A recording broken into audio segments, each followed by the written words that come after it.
আলোচনার জন্য।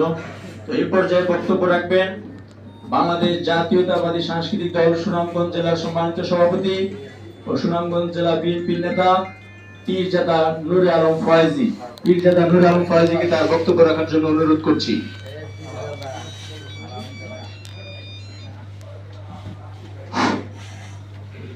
বিসমিল্লাহির রহমানির রহিম।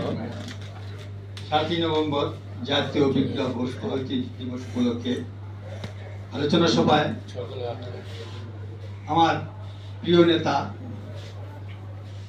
যার হাত ধরে কেন্দ্রীয় লেভেলে রাজনীতি করি, আমার রাজনীতি অভিভাবক জনাব হুমায়ুন কবির ব্যাপারী,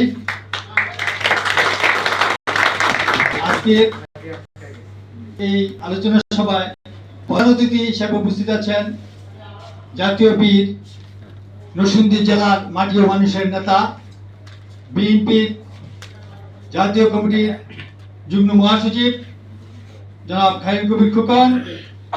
বিশেষ অতিথি হিসেবে উপস্থিত আছেন মুস্তফা কামাল মজুমদার, সিনিয়র সাংবাদিক এবং কলামিস্ট, এবং আর বিশেষ অতিথি হিসেবে উপস্থিত আছেন রেজাবুদুল্লাহ চৌধুরী, সাংস্কৃতিক ব্যক্তিত্ব এবং বাংলাদেশের জাতীয় নেতৃবৃন্দ, এবং আমার বড় ভাই কায়াম ফয়াজি সহ অনেক নেতৃবৃন্দ, জাতীয় নেতৃবৃন্দ উপস্থিত। সকলকে আজকে বিপ্লব ও শহীদ দিবসের শুভেচ্ছা জানাচ্ছি।